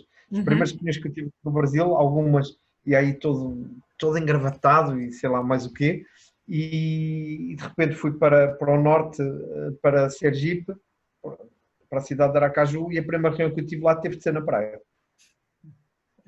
Tens que lá sempre o fato A e o fato B. É o quê? É o plano A e o plano B. Temos que respeitar as culturas das pessoas aqui neste país, são como são, claro. E é exemplo disso. Até a forma de nós falarmos. Vocês veem que eu estou aqui no Brasil já há 7 anos. Se calhar posso dizer uma palavra ou outra mais abrasileirada, acredito que não são assim muitas, porque eu continuo a falar o português de Portugal aqui no Brasil. Sou dos poucos ou quase nenhum portugueses que, com todos os funcionários, com toda a gente, eu falo o português de Portugal. Nós temos que aqui em São Paulo nós temos 2 milhões de japoneses, mais se calhar 1 milhão de chineses, mais italianos, mais libaneses, mais israelitas, mais, enfim, é uma mixagem e uma pluralidade de raças daqui que até os russos estão aqui com bastante ação. Portanto, temos que nos ter a comportar de acordo com a cultura de cada país. A verdade é essa. Mas eu, por estar introduzido aqui no Brasil, da forma como estou, por ser filho de pai português e filho de mãe metade chinesa, metade norte-americana, portanto tenho 3 santos aqui mesclados, não é? Tenho orgulho de o povo brasileiro dizer assim, não, tu, que ele diz assim, você não, você, cara, você fala como você fala lá, tá? E é assim, porque é diferente ver alguém, como eles dizem, de olho puxado, falar com este sotaque. Portanto, eu sou um pouco diferente, eu sou um caso especial dentro do Brasil, a verdade é essa. Não, tu és, como eu já disse, tu já és intercultural, portanto, tu és completamente, tu estás aí, verdade. És o representante máximo da interculturalidade, então, portanto... Agora é assim, a única coisa que eu posso tendo escutado já o tema aqui abordado sobre estes 3 pilares da inteligência, vou frisar principalmente a interpessoal, porque é assim, todos nós somos profissionais naquilo que somos, as empresas são profissionais também naquilo que são, naquilo que ela é, na sua gênese, na sua forma de ser gerida, portanto, ela tem uma índole, ela tem um perfil, não é? Portanto, todas as empresas têm esse perfil, cada qual a sua. Quando ela vem para outro país, ela tem que saber, de facto, saber se adaptar um pouco à cultura local. Isso é verdade. É prioritário fazer isso? É. Mas sem deixar de perder a imagem a sua identidade. A sua identidade. Não pode. Não pode. Agora, como é que se faz isso? Através da inteligência interpessoal. Portanto, lá vamos. A culpa do processo sair bem ou mal, portanto, ter muito sucesso ou ser um fracasso, é única e exclusivamente do interlocutor. Sempre as pessoas, os processos, tudo o que envolve pessoas, raramente, não é? Nós estamos a falar de pessoas. Raramente, são sempre as pessoas. Raramente pode ser o problema da empresa. Acontece, de vez em quando acontece, um erro de produção, aí a empresa, sim, claro. Gera pelas pessoas, porque ela é produzida por pessoas, mas na prática é a empresa. Mas tirando isso, é sempre as pessoas. E aqui no Brasil há de tudo. E é preciso saber ser muito polivalente e muito polimata. Obrigada, Paulo. São esses dois fortes. Tá? Obrigada. Carlos, se eu quiser levar uma empresa aí para o Peru, a internacionalizar os seus produtos, o que é que eu tenho ou o que é que o Cadrel aconselha a ter em conta, quer em termos de país, quer em termos de organização e pessoas, valores, cultura, uma ideia, algum fator assim que se destaque mais? Obrigado, Luz.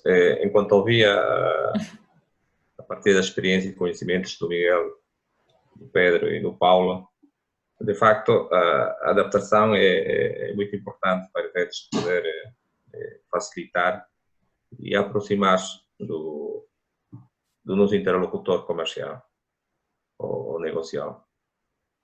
No caso concreto do Peru, de uma forma geral, a cultura peruana não tem diferenças substanciais no que diz respeito àquilo que se pratica habitualmente na América Latina. No entanto, tem as suas particularidades e as suas singularidades. E é por isso que vou me permitir, não recomendar, mas apenas sugerir convosco algumas.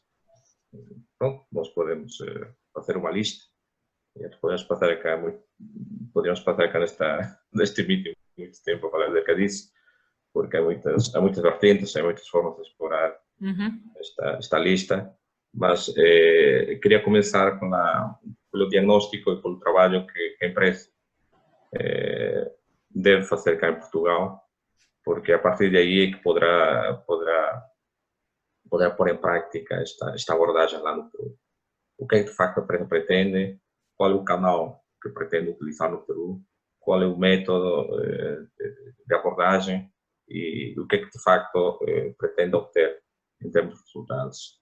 Uma vez feito esse trabalho, eu penso que a primeira coisa que a empresa portuguesa deve ponderar é contactar e para efeitos da coordenação após a chegada do representante da empresa portuguesa no Peru, um partner que o acompanhe profissionalmente para poder comunicar melhor com o seu interlocutor peruano.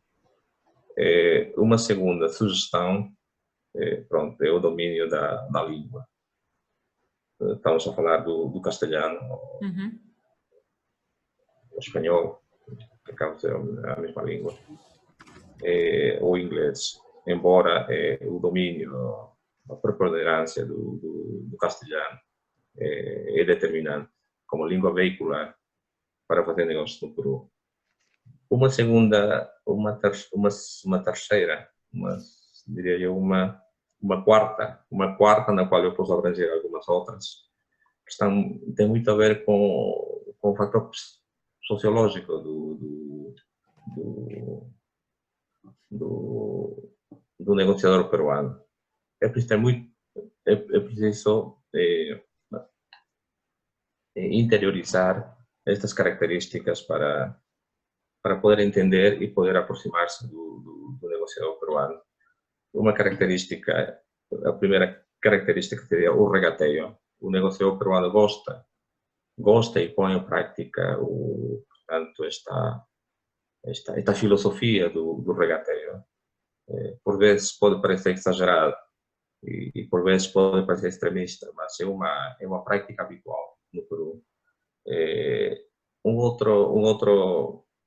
outra característica sugere-se vivamente investir num relacionamento cordial.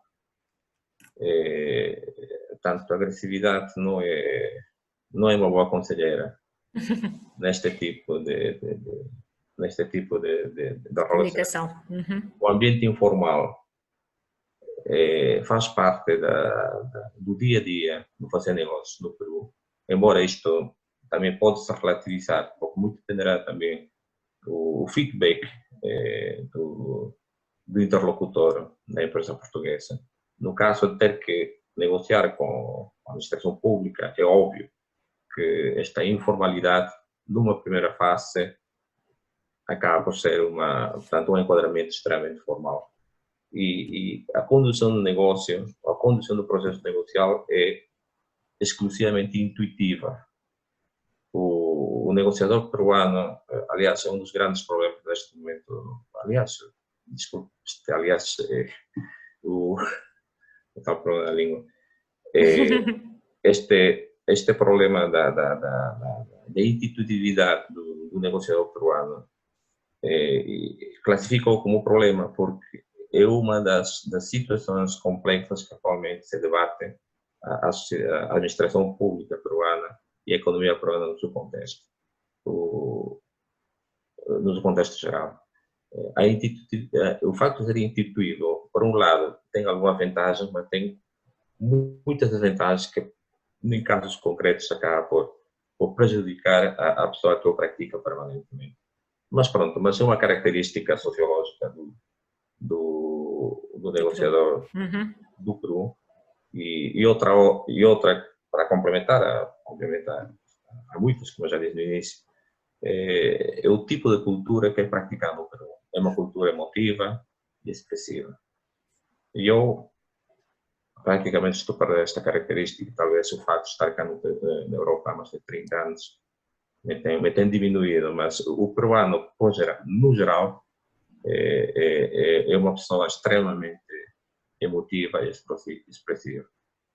Se o negociador português investe nessa emotividade, nessa expressividade, eu penso que já tem o meio caminho andado para concretizar os seus para o sucesso. Obrigada, Carlos.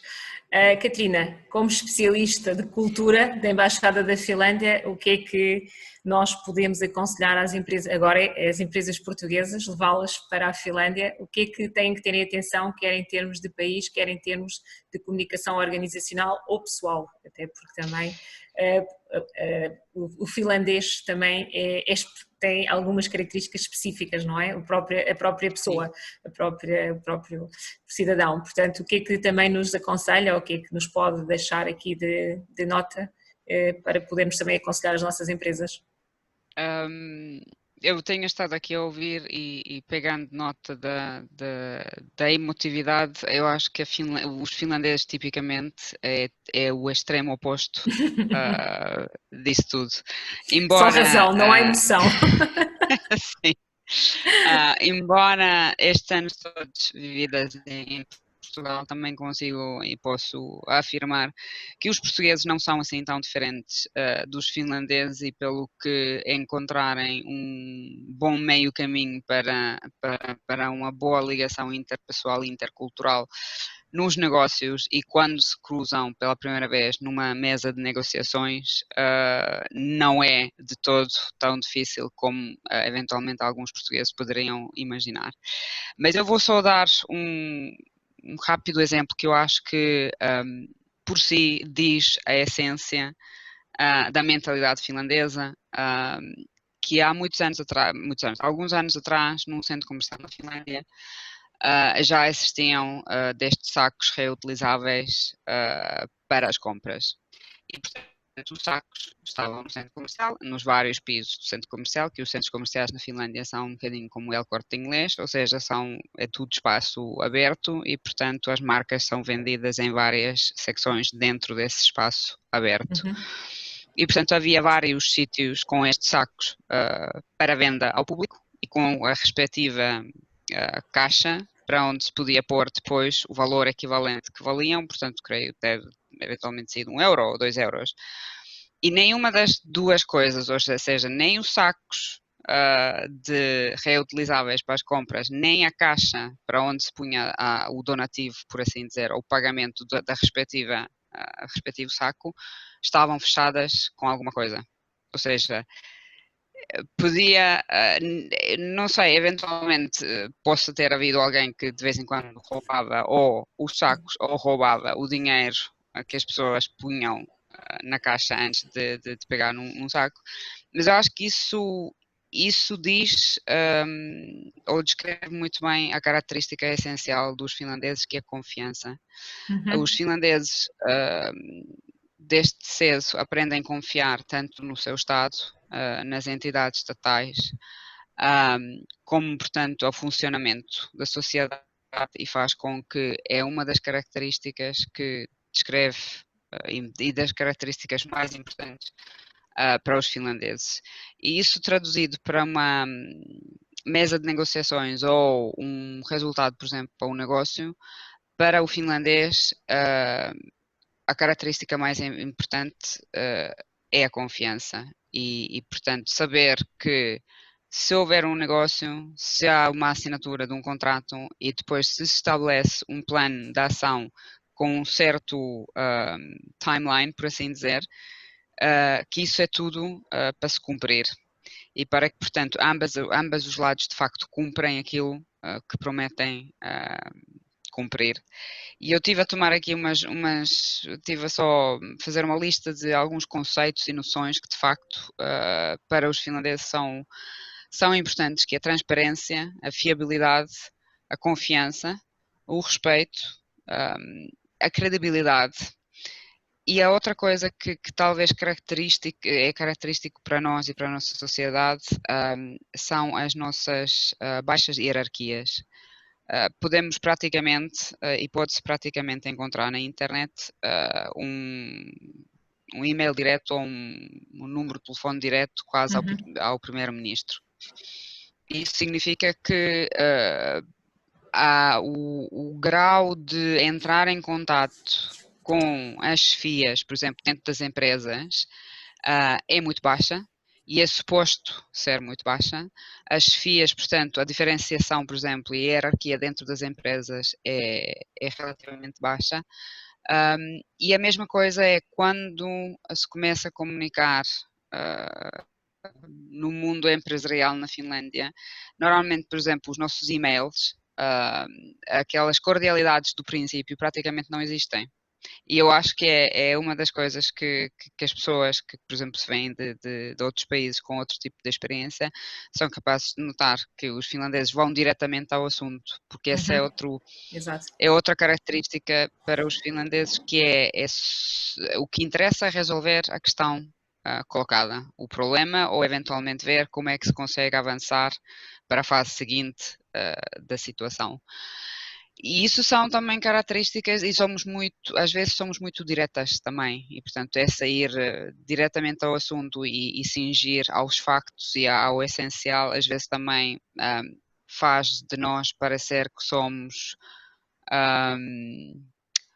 pouco amigáveis e que somos eventualmente um bocadinho frios e por aí fora, e às vezes, e aí é o nosso papel da Embaixada e, por exemplo, do Business Finland, quando se fala com as empresas finlandesas que se vão internacionalizar ou têm, portanto, planos para exportações, embora eu acho que também as novas gerações muito mais globalizadas já só por si, também é cada vez menos necessário ter este tipo de abordagens. Mas ainda há situações em que se tem que depois também fazer este tipo de trabalho também ao contrário, para os finlandeses, que têm que levar em conta que essa forma straightforward nem sempre vai funcionar e há certos passos que se têm que tomar antes de se poder ir diretamente ao assunto, e é uma situação que se tem que aceitar porque faz parte da cultura do outro país. Mas voltaria mais uma vez a sublinhar e fazer aqui ênfase à colaboração e cooperação europeu e fazer ênfase aos mercados europeus. Porque mais uma vez é uma das características de facto que para nós é o grande mais-valia, é de facto sermos mais ou menos a conhecermos as culturas uns dos outros e pela legislação da União Europeia, efetivamente os processos são mais ou menos idênticos noutros países. Obrigada, Catarina. Antes de passarmos também aqui depois, deixarmos aqui um pouco um espaço para debate para quem está a assistir, vou passar aqui novamente ao Miguel e vou pegar aqui numa questão que a Catarina agora falou, que nós falamos, ou temos estado a falar também muito aqui dos diferentes níveis de comunicação, de inteligência para a internacionalização, mas há uma coisa que a Catarina levantou ali que é importante também referir, é que quando nós abordamos um país ou uma organização, aqui estamos a referir sempre em pessoas, ou seja, um contacto pessoal, verbal, mas temos que ter também atenção à comunicação escrita, no caso aqui dos e-mails e toda a forma que hoje em dia acaba por também ser esta comunicação muito mais direta. No fundo isto tudo também está, ou seja, pode ser considerado aqui dentro do nível da comunicação interpessoal, digamos assim, só também aqui para validarmos aqui todos estes conceitos e fazermos aqui uma ligação final a todas estas ideias e sugestões e conselhos que nos deram aqui os nossos colegas relacionados com os diferentes países. Bom, perfeitamente. Eu acho que a comunicação, o que nós estamos aqui a fazer todos, utilizando esta plataforma online, é precisamente comunicar uns com os outros.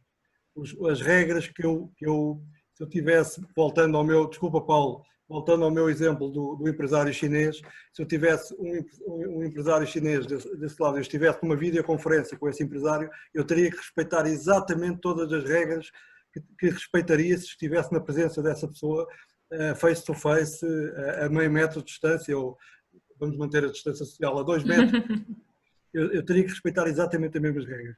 Seja através de, como disse a Catarina, através de um e-mail, seja através de videoconferência, seja através por telefone, por exemplo, se for uma comunicação apenas por telefone, através de voz. O tom de voz, nós não falámos, foi um tema que não falámos, mas que já também foge um bocadinho ao âmbito deste webinar, que é a linguagem não verbal, que na verdade faz parte também do âmbito da comunicação interpessoal, mas a linguagem não verbal, claro, por telefone é difícil aferirmos a linguagem não verbal, mas a linguagem não verbal é muito importante. Por exemplo, eu acredito que nos vossos países, nos países onde vocês estão, Paulo, Carlos, Catarina, Pedro, o Pedro com o conhecimento que tem dos outros da Argentina e da Rússia, é muito importante, a questão da linguagem não verbal é muito importante. Por exemplo, na China, esse é um elemento muito importante. O chinês, daquilo que eu penso saber, enfim, uma pessoa que não utiliza muito a linguagem. Se nós tentarmos aferir a temperatura da relação pela linguagem não verbal de uma pessoa da China, vamos ter dificuldades. No entanto, o contrário não é verdade. Nós vamos ter que ter muito cuidado com a nossa linguagem não verbal para que não passemos informação contraditória relativamente àquilo que nós estamos a dizer com a nossa linguagem verbal. E, portanto, nesse aspecto, Dulce, claramente que sim. As regras, globalmente, as regras que mantêm no offline, no face-to-face, deverão ser as mesmas que terão que manter no online e numa abordagem à distância. E só para fechar a minha intervenção, eu penso que, pelo menos assim desta forma, não deverei ter. Queria só fixar aqui algumas ideias que têm a ver com... introduzimos o conceito de inteligência para a internacionalização, esta geometria triangular com os 3 níveis de inteligência, intercultural e interpessoal. Eu diria que podemos, para fechar aqui esta ideia, podemos agregar, digamos, assumindo que a inteligência económica faz parte do core business das empresas, no fundo é aquilo que elas já fazem num território nacional e que depois querem expandir para um território externo, internacional, mas no fundo é aquilo que elas já dominam de alguma forma, com mais ou menos ajuda, com a Business Finland a ajudar, ou com a AIE a ajudar, enfim, é aquilo que elas já fazem. Podemos agregar aqui a inteligência intercultural e a inteligência interpessoal, um bocadinho à laia do resumo, como inteligência de comunicação para a internacionalização. Portanto, os vetores, portanto, neste triângulo, nesta geometria triangular, aquilo que constitui os dois vértices mais importantes em termos de comunicação, nesta lógica da internacionalização, serão precisamente o vértice da inteligência. A agregação e a composição da inteligência cultural com a inteligência interpessoal. E, nesse sentido, nós estamos a trabalhar a 2 níveis. Estamos a trabalhar a um nível macro, que é quando respeitamos os valores éticos, culturais e étnicos do país de destino, na forma como posicionamos a empresa, como queremos posicionar a empresa. Estamos a trabalhar a um nível macro, a um nível de imagem coletiva da própria empresa, e isso é importante, porque muitas vezes a forma como uma empresa nacional, ou 2, ou 3, ou 20, tentam implantar em determinado país, depois acaba por influenciar a imagem do próprio país. Aliás, eu penso que o Pedro e todos vocês disseram isso, Portugal tem uma determinada imagem, se calhar lá fora, muitas vezes, se calhar até em determinados momentos, provocada por experiências falhadas ou experiências de sucesso de empresas nacionais em processos de levar os seus negócios lá para fora. E, portanto, as empresas nacionais têm que ter noção da responsabilidade que é interagirem com países de destino, porque, na verdade, não estão apenas a jogar no território do negócio, mas também no território da imagem do próprio país. Isto a um nível. Depois, a outro nível, estamos a falar de um território mais de individual, de micro, em que as próprias empresas também têm que sensibilizar os seus decisores, os seus colaboradores, para a necessidade de terem comportamentos respeitadores das culturas organizacionais e culturais dos outros países. Por exemplo, e agora queria só deixar mais uma ideia, que é, não basta apenas nós fazermos uma abordagem in loco no país e cumprirmos todos os requisitos culturais e organizacionais e depois vir para Portugal e interagirmos à distância com os responsáveis destes países e cometermos erros. Não é? Portanto, nós temos que manter aqui uma coerência no tempo, quer no registro offline, quer no registro à distância, e essencialmente é isto, no fundo, deixar esta ideia final, que é a inteligência de comunicação, que agrega inteligência intercultural e inteligência interpessoal, no fundo, tem que ser adaptada, a empresa tem que dotar o seu coletivo e os seus colaboradores e decisores destes 2 níveis de inteligência, no fundo, para se poder adaptar ao espaço geográfico do país para onde vamos, à cultura do país, quer a cultura do próprio país, quer a cultura organizacional das empresas locais desse país. Portanto, digamos, é a mensagem que eu deixaria. Em termos de comunicação para a internacionalização, é importante que as empresas se dotem destes dois níveis de inteligência, sendo que, por exemplo, a AIE tem um serviço de comunicação, como disseste no início, um serviço de comunicação intercultural para as empresas que o desejem, tem também ferramentas de psicométricas de avaliação interpessoal e tem, no mosaico de internacionalização, já múltiplos serviços de alavancagem da inteligência económica das empresas. Portanto, são serviços que já existem, que são prestados às empresas. Agora é preciso que elas tenham a consciência para perceber que, como disse o Pedro no início, abordagens isoladas e mais ou menos desenrascadas podem gerar danos para a própria empresa, mas também, como eu disse há pouco, no limite, até para a própria imagem do país e dos decisores das próprias empresas. Obrigada, Miguel. Estamos aqui a 10 minutos do nosso tempo. Penso que é possível, e aqui o Filipe pode-me ajudar, é possível haver aqui um período de perguntas e respostas, caso algum dos participantes que está a assistir queira lançar alguma questão, ou algum convidado, ou para o geral. Não sei se alguém... É possível, tem que clicar, aviso já que tem que clicar os microfones. Quem quiser falar, estão por defeito desligados. Portanto, quem está presente, se quiser participar, dar algum conselho também de algum país que conheça, fazer alguma pergunta, aproveitem agora este espaço. Enquanto os nossos convidados vão pensando, eu vou pedir aqui à Paula também se quer dar aqui a sua colaboração aqui para a comunicação, relacionado com tudo, pronto, com tudo que também aqui foi, se quer também dar aqui alguma dica ou alguma pergunta. Bom, eu acho que é mais um comentário do que uma dica. Gostei do que ouvi, da partilha, mas ficou-me aqui um bichinho que tem a ver com a questão da inteligência para a internacionalização. Fiquei aqui a fervilhar com ideias. Oh, Paula, não me faça revelar já tudo online, isso é um assunto que nós... Não. Mas quer dizer que estamos em sintonia, mas claramente fiquei aqui, e os estilos de comunicação ficou aqui a nós temos tido aqui uma sintonia, as duas, pronto, verdade, estamos aqui a partilhar uma sintonia mental, não é? Sim, mas muito querer aprender também, não tanto pensar em projetos futuros, mas em aprender mais sobre esta questão da inteligência para a internacionalização, porque parece que a inteligência não tem nada a ver, é tudo uma área muito comportamental, mas hoje aqui parece que tem tudo a ver com a internacionalização, não é? Porque o primeiro passo, o pensar, o criar a estratégia, o ter ideias, tudo isto é comportamental, somos pessoas, são as pessoas que desenvolvem estas ideias de internacionalização. Portanto, eu hoje acho que fiquei aqui com uma visão completamente diferente da internacionalização, sem dúvida. Obrigada. Não é que seja algo novo, mas criou aqui mais um bichinho para uma área para poder desenvolver. Isto já em termos pessoais, não em termos de projeto nem de Isla Leiria. Portanto, fiquei muito, muito contente. Obrigada pelo feedback. Se mais alguém quiser aproveitar para algum dos nossos convidados também, se quiser aproveitar estes minutos finais.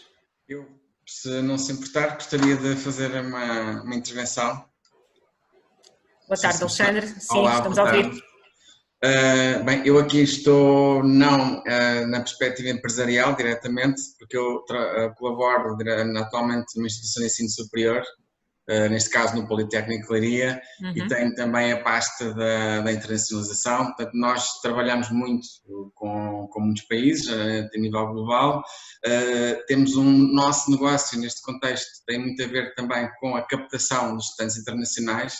E embora não me pareça, mas tem aqui uma vertente muito grande ao nível do que é negociação e negociar com outros países, nomeadamente com alguns países que têm características muito próprias, como fala muito bem o Dr. Miguel Portugal, a questão da China. Portanto, é uma das experiências onde eu tenho tido ao longo dos últimos 12 anos, uma vasta experiência de colaboração, nomeadamente com instituições de ensino superior chinesas, com empresas também, porque tem a ver com a questão da formação em contexto de trabalho, entre outros aspectos, alguns projetos que temos vindo a desenvolver. E de facto aqui a questão, gostaria de referenciar que a questão do protocolo é extremamente importante. E perceber também ao que se vai, ter muita certeza ao que se vai, ou seja, não ir numa só de prospectivar, se vamos ver o que é que existe, não. Tem que já ter um objetivo muito bem definido, um contacto privilegiado também.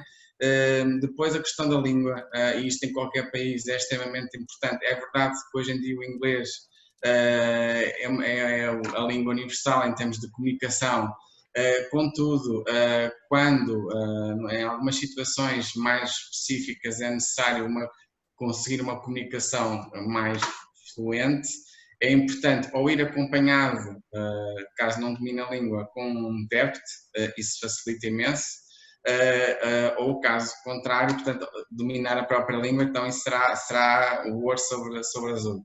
Ajuda imenso no processo de negociação porque cria a empatia, ou pelo menos, de facto, assegurar que no país de destino a língua falada e de comunicação que vai ser utilizada e que é logo definida a priori é dominada por todos, porque realmente a empatia é muito importante porque gera confiança e é muito importante essa confiança que é gerada porque em geral, se for num primeiro contacto, a negociação não se consegue logo no primeiro contacto. Portanto, é preciso primeiro uma relação de confiança, e neste caso na China é extremamente importante. Não podemos normalmente ir com a expectativa que logo à primeira reunião conseguimos alcançar tudo o que queremos, não. Pelo contrário, o mais importante no primeiro contacto é o estabelecimento da confiança, da empatia, e daí a questão da importância da inteligência intercultural é extremamente importante. Conhecer a cultura, acompanhar os próprios rituais que existem em cada um dos países. No caso da China, pronto, muito do que se faz e que se estabelece é à mesa, e toda uma refeição é um ritual, do princípio ao fim, que vai desde a própria comida aos brindes que se fazem, que são constantes. Aliás, muitas vezes há refeições em que quase não conseguimos comer, porque na verdade temos que brindar constantemente com cada pessoa que está à mesa ou com o grupo, mas que é isso de facto, depois no fundo é esse entrosamento que cria de facto a empatia necessária para promover depois uma boa negociação e estabelecer uma relação futura. E criar a tal confiança que eu estava a falar. Obviamente aqui o protocolo é importante conhecer, é fundamental, porque muitas vezes essa falha de protocolo tem duas questões. Tem a questão de criar ali um impasse e ao mesmo tempo demonstra não conhecer a cultura do outro. E isso por vezes pode criar alguma dificuldade. Portanto, era neste sentido que eu gostaria só de, no fundo, complementar, mas embora já tenha sido obviamente falado aqui pelos vários oradores das experiências que têm nas diferentes áreas, mas que de facto nesta vertente da internacionalização é realmente fundamental essa preparação. Quando ela não existe, de facto ir acompanhado com alguém ou ter o tal representante que possa assessorar nesse domínio para que não haja falha, porque aqui a questão da primeira imagem, o primeiro impacto é fundamental, porque às vezes não percebemos porque é que falhou aquele primeiro contacto e foi realmente ali aquela primeira imagem, uma falha que houve, um desconhecimento, o não tratar, até o não respeitar, por exemplo, uma hierarquia com quem estamos a lidar, pode ser fatal para o sucesso da negociação. Obrigada, Alexandre. Diz, Miguel. Eu diria, só para complementar o que o Alexandre disse, eu diria que também nos processos de internacionalização não existem duas oportunidades para criar uma boa primeira impressão. Portanto,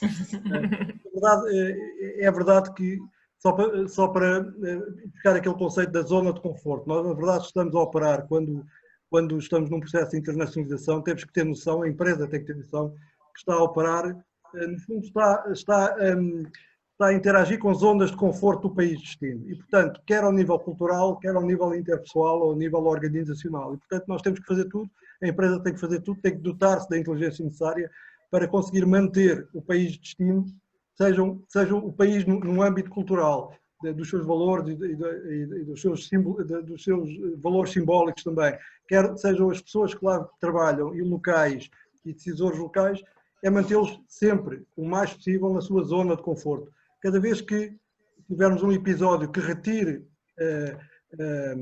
o país de destino, digamos assim, nestas duas vertentes da sua zona de conforto, reduzimos a probabilidade e desincrementamos a probabilidade de termos sucesso, nomeadamente ao nível destas estratégias de internacionalização. Portanto, eu concordo perfeitamente com tudo aquilo que o Alexandre disse e só acrescentar este conceito da zona de conforto, que é, no fundo, é disso que estamos a falar. No fundo, é gerar conforto nas relações com os países externos.